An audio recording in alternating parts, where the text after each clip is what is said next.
Hello, friends. Welcome back to the channel. Thank you for joining me today for another near-death experience interview today with Jake Cooper. Jacob Cooper is a clinical social worker, certified Reiki master, and certified hypnotherapist who specializes in past life regression therapy and works privately with clients through online services. Inspired by his near-death experience and transformative encounters, he facilitates spiritual awareness and empowerment through life-changing seminars. Currently, he resides and practices in Long Island, New York. He is the author of Life After Breath, published by Waterside Productions. His website, jacoblcooper.com, as well as his Facebook, Instagram, and the link to his book will be in the description. I really loved this interview with Jacob, not only because of his profound near-death experience, but also because of the fact that he is a therapist. He brings a unique angle to the discussion on near-death experiences. Today, he'll be sharing his near-death experience story, and I will be asking him a few questions as well.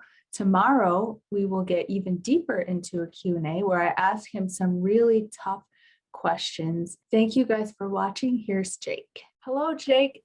Welcome to the channel. Thank you so much for being willing to spend this time with me and share about your near-death experience. I'm really excited to discuss with you the things that you experienced and brought back.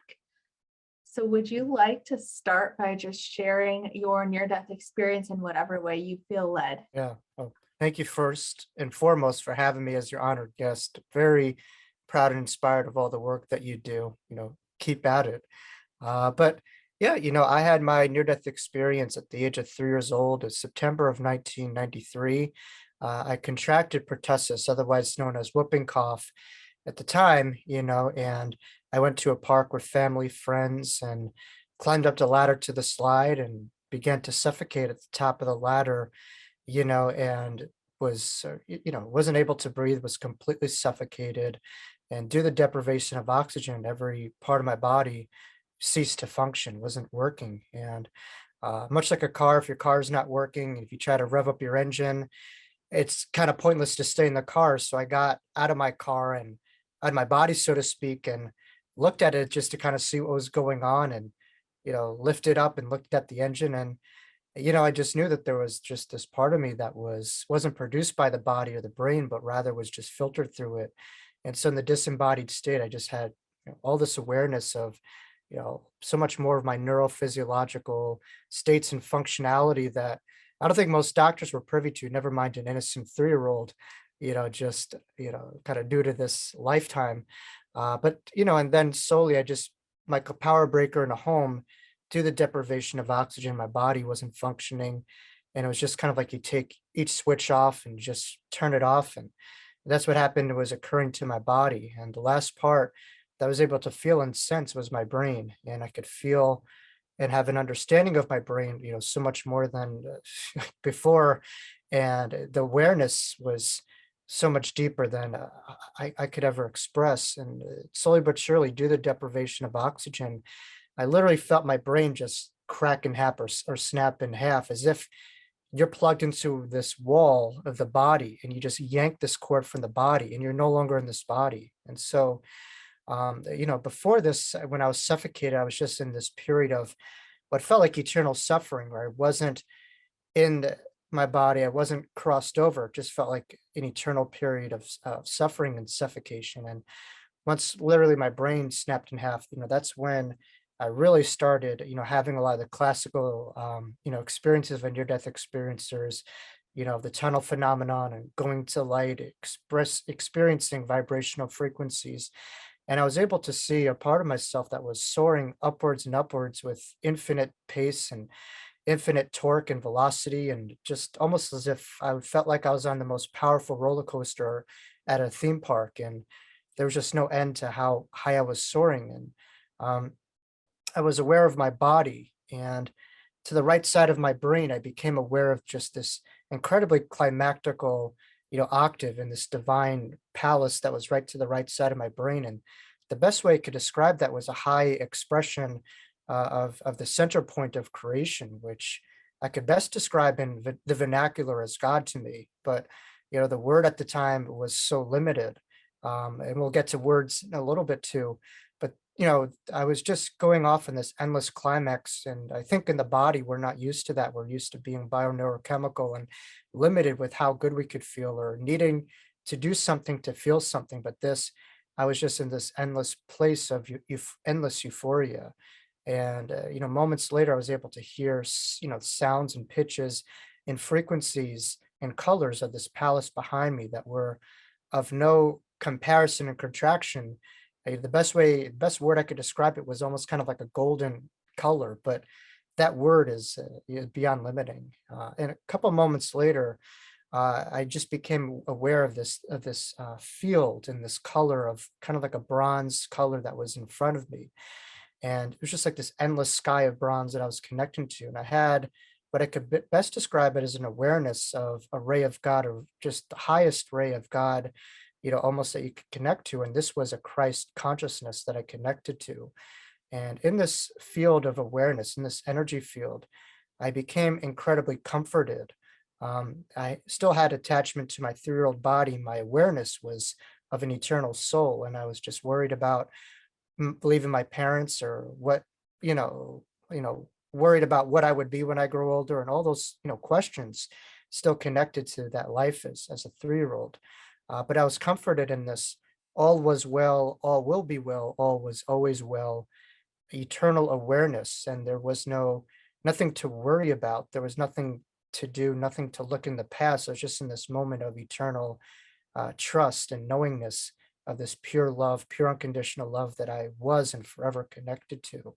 And it was just the most euphoric sensation in comparison with the utmost pain and suffering of suffocation that I experienced.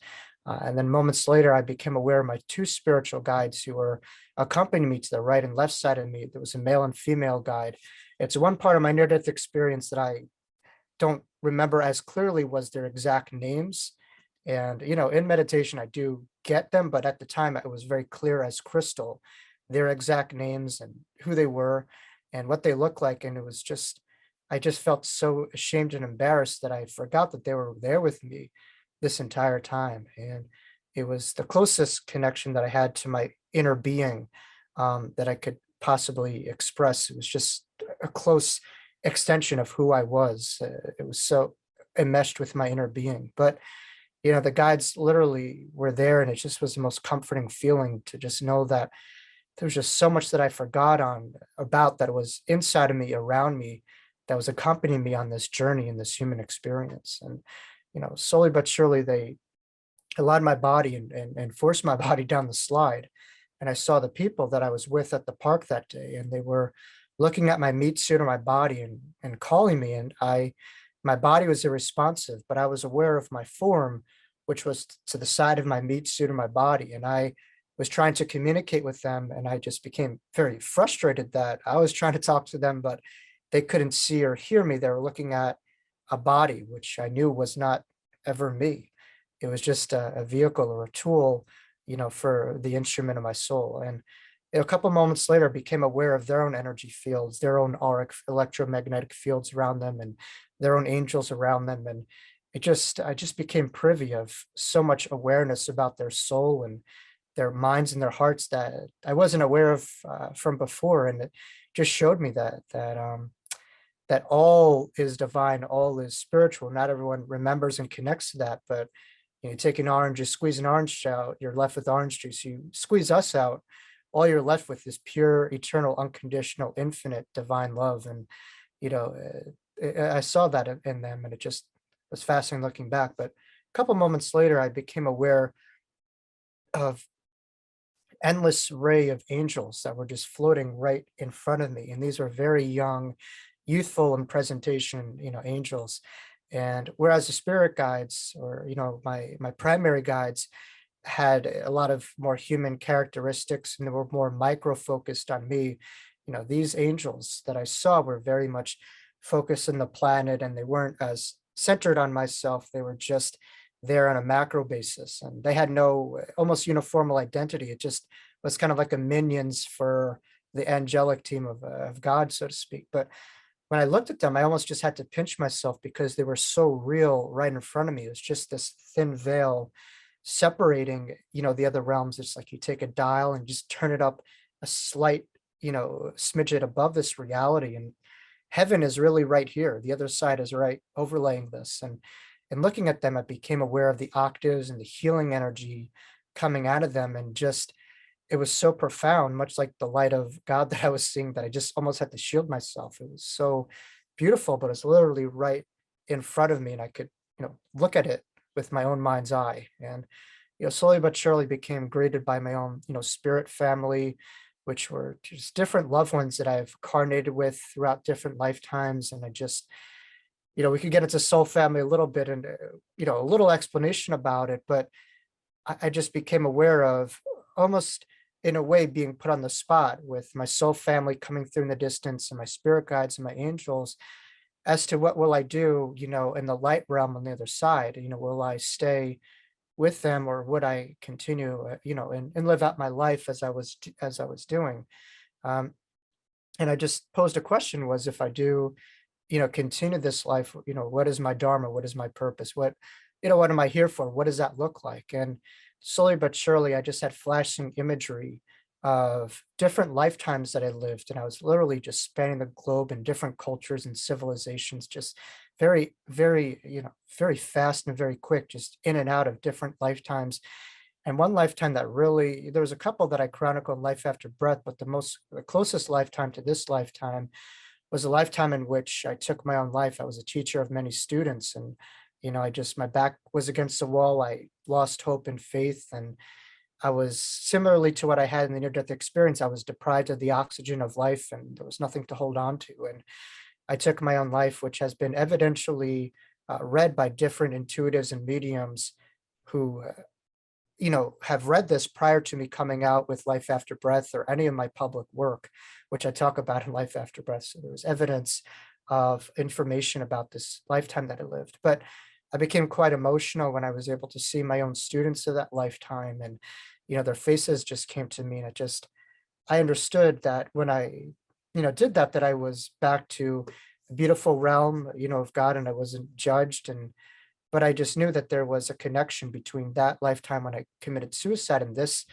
allegory, the near death experience, and the light at the end of the tunnel, and the entrustment of what's inside of me is infinitely greater than any, finite challenge in front of me. And, moments later, I was able to see myself speaking in front of, numerous people and, really echoing this message. And so I really thought to myself, as beautiful as the other side is, and just as euphoric as it is, and and as beyond words as it is, this unique window to plug in the hereafter into the here now, and to have this awareness and come back was something that I could not turn down. That was more beautiful than heaven. And I was a kid who turned down heaven. And slowly but surely, the guides, in my family started to disappear. And I just kind of asked, how do I know that this will happen? I just began doubting myself because it all looks so much better when you're over there than when you're over here. It looks a lot easier. And I was just left with a pure, clear thought, which was the power of intention, the power of thought, and trusting the path and trusting a higher awareness, much greater than our own, and our power of our own thoughts as a gateway to really allow us to go through in the life that we were born and destined to live out. And with that, I woke up on a hospital bed, and I became aware of my mother, who was quite distraught with my condition. Um, and the feeling of suffocation, lasted, nearly 2 decades. And why I say that was I kept this very close to my heart, which is common for a lot of near-death experiencers, particularly with the trauma that it occurs. But it just felt like such a sacred experience that I didn't even bother with telling anyone. I kept it so close to my heart. And nearly 2 decades later, I really held this on. And it wasn't until I read a book by the author by the name of Betty Eadie called Embraced by the Light, which allowed me to understand a universality behind this experience. I just thought I was like Harry Potter, this chosen one, and I had this experience that no one else had. And reading Betty's book was a double-edged sword because, in one hand, it gave me universality, but on the other hand, it's like, okay, I'm not that special. Other people have had it. So, but it just allowed me that, oh my God, this has an actual term to it. And I'm just so thankful to Dr. Raymond Moody for coining that. But I'm sure there's a lot to get into. So yeah, that's a bit of the short on. I know in my book Life After Breath, I talk a bit more specifically about some of the experiences on the other side. Yeah, thank you so much for sharing that, Jake. What an incredible experience, and to have it at such a young age as well.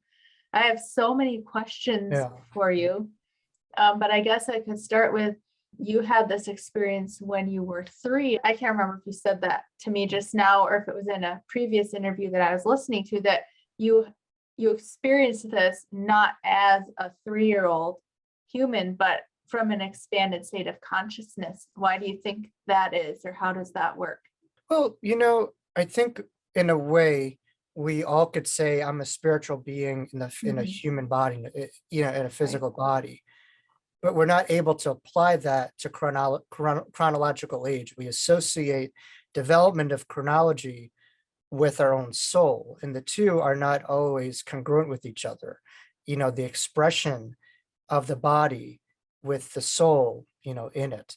And so I'll say there are very old people who are soulless, who aren't as connected, and they're very young people who are quite wise. And young children to me are the most heightenedly aware because they're just coming from the other side. They're reincarnating, they're reborn, Mhm. and so they're very connected to their inner being. But I would say there's an outer representation of who we are and a development of our personality in this lifetime. Yeah, and that's just, a chapter, but before that, there's an entire encyclopedia of our own inner being and many different lifetimes. And so chronological physical age doesn't always, is not congruent with our soul age. Right. And, some people, they're able to really have a lot of parallels and ways to express that, but it's kind of like almost like a guitar player. They play the guitar many times, but they're just getting used to a new guitar and they're just familiarizing themselves with that. And I think that's the way the soul and the body work. It takes time for the soul and the body to work together and for the body to have an outer, representation and communication of our soul and development. But I think the majority of our life is on an inner level, and just because it's not Mm. being seen doesn't mean it's not real. And I think that's the same thing with spirituality. Just because we don't see it doesn't mean something's not happening. And it's kind of like just on a physical basis. Like I always say, I love that analogy where I'll ask you, are you on a chair right now? You could say, yes, I'm in a chair. And I say, well, are you really on a chair? You're in a chair, which is in a room, which is in a state, which is in a country, which is in a world, which is spanning around the planet in a galaxy. So on a physical basis, we are not what we really think we are. And and if that's the case, just on a pure physical basis, imagine what it's like from unseen force fields of our true nature. We are just so Mm. much more than what we think, what we can imagine. And I guess from losing myself, I was able to really regain who I truly was just Mhm. infinite spiritual being, ageless and timeless in this finite body. And I wasn't this personality of 3-year-old Jake. That was just an expression, in an experience of my soul. In a previous interview that you did, I heard you say that when you went down the tunnel, Mm, that it was an inner journey, so you were traveling within yourself. And I don't know if this is a question so much as me just sharing my thoughts, and I'm curious what you think about it. But it reminds me of something I heard Melon Thomas Benedict say in his mm, experience. mm, He originally could not see the light, and then an angel appeared to him and told him to find the light within his own heart. mm, And once he did that, he had this connection to the light that everybody sees in the near death experience. So um, I'm wondering if maybe it's more like dimensional travel. Obviously, it probably is more dimensional travel than traveling to another place. What do you think that journey is, or even what is that light? What is the light that we're seeing and mm, connecting to? mm. Yeah, it's just so foreign to all of us because in our world, we're taught that in order to be something, we need to do something outside of ourselves. And living in this world, we search for so much things outside of us that we forget that, we have so much in our own backyard and so much beauty. And I Mhm. really think the more that we dig in within ourselves and really connect, we recognize we're just connected on such a deep inner level, to this eternal universe right within our own backyard. And sometimes we forget that. And I do believe we're in an ocean in one drop, in a way, and we, are just just so much more than we could ever imagine. But it's the journey within. It's that backyard, and it's our own inner connection, to the other side, and it's something that we're forever connected to at a Mhm. deep inner level. It's not something far out outside of ourselves. But to point to the other side would not be fair to eternity or infinite. If I were to just say there it is, that would be a finite infinite. And so the other side is everywhere. It's all inside of us, all around us. But it Mm, starts with really going inwards to that place, and it's personal, it's micro, it's macro, it's the all, but it's a journey within. And I think all expansive journeys start that way, really going within. I mean, if you look at Buddha, for instance, he was living a life in which it was predicted that he either had two paths of him, outer success or inner success, in which he really mm. enlightened people and you go into the light, right? That's where that comes Yeah. from. And living a life as Siddhartha, he was quite unsatisfied with the wife and I think a kid, and it wasn't enough, that outer life, and he really sought out and left that life behind, and he connected to a beautiful place within, and he found that true peace. He found, nirvana, all that stuff. And I think really it's from finding the world that we're holding on to that's so fleeting and temporary, from losing that, right? We were able to find something else. And that's what happened with my body, with my ego, with my identity. From able to lose a temporary identity as 3-year-old Jake in this body, I was able to open up to myself that I was just so much more than this body, than this lifetime, than this dimension. And so I think that's all the paths of all expansive journeys, losing what you're holding on to as a part of your identity, to allowing yourself to open up to expanded awareness and looking at the world through a bright eyes of the child, so to speak, with infinite curiosity, expansiveness, and just understanding that there's no end to who we are, that we're limitless. I found it very interesting that you mentioned when you were being shown what your life would become if you came back, that it was more beautiful to you than heaven. And a lot of people say, I would never come back here because it is so Right. hard. I never would have planned this and I'm never coming back. So Yeah, I'm sure. curious what your opinion is on why do we come into this life and why do we choose it and why is it so beautiful to us? I think it's all, about perception. Mhm. I think if you have a broader based perspective and you're looking at the world through the God's lens, through the God lens, through the higher lens, you're able to see things through, the face value. And so, you can have an event, but with that event, there's a stimuli and response. And so I think if you're living from the outside in, it's very hard to live your life. Whatever the wave comes, that's where the leaf goes. But if you're able to Mhm. generate your own current and have a solid foundation as Christ did with the strongest winds, you realize you really have, so much more power and freedom. It's and it's a lot of it is learning on, unconditional love with yourself and with life itself. It's not of a convenience or a checklist when everything is added up. I think this lifetime there's so much turmoil and suffering, and we could engage with that so differently. We could say there's turmoil, there's suffering, I'm helpless, or you could say I have actual power in my own Mhm. life to find meaning, to find a purpose, to find something different. And so I think right now a lot of people are in the karma or dharma stage where we could either define ourselves by the narratives or define the narrative. And that's to me what dharma is about, finding meaning, finding purpose behind what we're going through. And I think if we could do that, we're really evolving ourselves to not be defined by experiences, but to define experiences in a very heightened way. And that keeps me up at night, just learning different ways to see it. And I also think though, it's having a knowing that despite whatever we're going through, and certainly I experienced that in my near-death experience, and looking at darkness and looking at suffocation right in the eyes, the temporary construct of that, and that it came back to the nothingness of what it was. And so it's oftentimes from looking, at darkness that we can remember who we truly are and the light that we're forever connected to. And I've yet to find anyone through an impact without going through that dark night of the soul, that that period of turbulence, which is there, I think, to really shake us up and to allow us an opportunity to really ascend, as well as to have more understanding, passion, and empathy with those who might be a couple of exits off the road that we just, traveled. And And I think this lifetime is very much a preparatory period to be a spiritual guide, but we don't have to wait until we're in angelic form to do that. We could practice those Yeah. same tenets here. And I think that's a beautiful part, that we don't have to wait to heaven to create it. We are not just here to create heaven on earth, but we are literally parts of heaven here on earth. And we have to remember that. That's beautiful. You mentioned Christ a moment ago, and I do remember you saying that you have an Orthodox Jewish background, Right. correct? You mentioned experiencing the energy of Christ, and Mm. I'm curious if there's any difference between what you were taught about Christ and what you experienced of Christ. Yeah, what I would say is this. I mean, first and foremost, people forget that Jesus was probably more Jewish than I was in his lifetime. He lived in Israel and he was like a socialistic, conservative, reform rabbi kind of thing. So, his life, but obviously within the faith, it wasn't something that, was endorsed or something I was taught.